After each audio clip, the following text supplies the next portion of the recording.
डिंडौरी में नागरिक आपूर्ति निगम के अधिकारियों की लापरवाही किसानों पर भारी पड़ रही। जिले के कई धान खरीदी केंद्रों में बदइंतजामी का आलम यह है कि हफ्तों बीत जाने के बावजूद धान का उठाव नहीं हो पाया है, जिससे पूरी खरीदी प्रक्रिया लगभग ठप हो गई।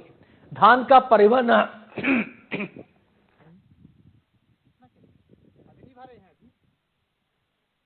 एक तरफ सरकार धान खरीदी केंद्रों में तमाम इंतजामों की बात करती है और तमाम सुविधाएं देने की किसानों की बात सरकार के द्वारा की जाती है, लेकिन डिंडौरी जिले में ऐसे कई धान खरीदी केंद्र हैं जहां किसान बारदाने के लिए भटक रहे हैं। वहीं धान खरीदी केंद्रों में जो धान का परिवहन नहीं होने की वजह से यहाँ की जो समिति को जो है काफी परेशानियों का सामना करना पड़ रहा है। इस वक्त हम मौजूद हैं कुकर्रामठ धान खरीदी केंद्र में और आप देख सकते हैं यहाँ पर धान की बोरियों का यहाँ पर खुले आसमान के नीचे भंडार लगा हुआ है। बताया जाता है कि अभी तक इस धान खरीदी केंद्र में करीब 20,000 क्विंटल धान की खरीदी हो चुकी है, लेकिन परिवहन सिर्फ 4,000 क्विंटल धान का ही हो पाया है। कहीं ना कहीं धान का परिवहन नहीं होने की वजह से किसानों को धान का भुगतान भी नहीं मिल पा रहा है और जो समिति को भी जो आने वाले दिनों में धान अगर यहाँ सूखती है या कुछ बारिश में धान भीगता है तो उसका खामियाजा भी जो है यहाँ की समिति को भुगतना पड़ सकता है।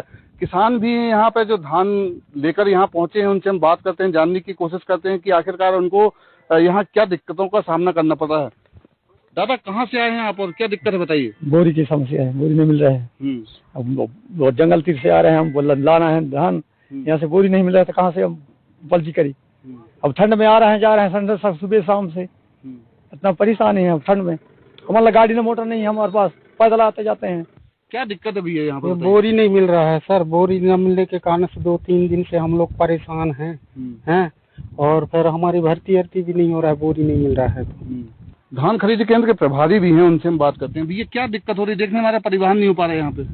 सर इसमें मेन समस्या ये है सर, पहले हम ग्राउंड अपना 3-4 एकड़ का अपना व्यवस्था बनाए थे, उसमें हमारा सही समय में धान खरीदी हो जाए।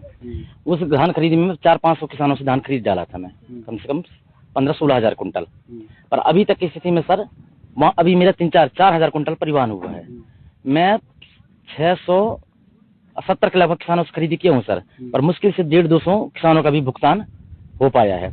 अब किसानों का स्लॉट बुक तो हो गया है, वो तो अपना स्लॉट में अपना धान लाएंगे ही।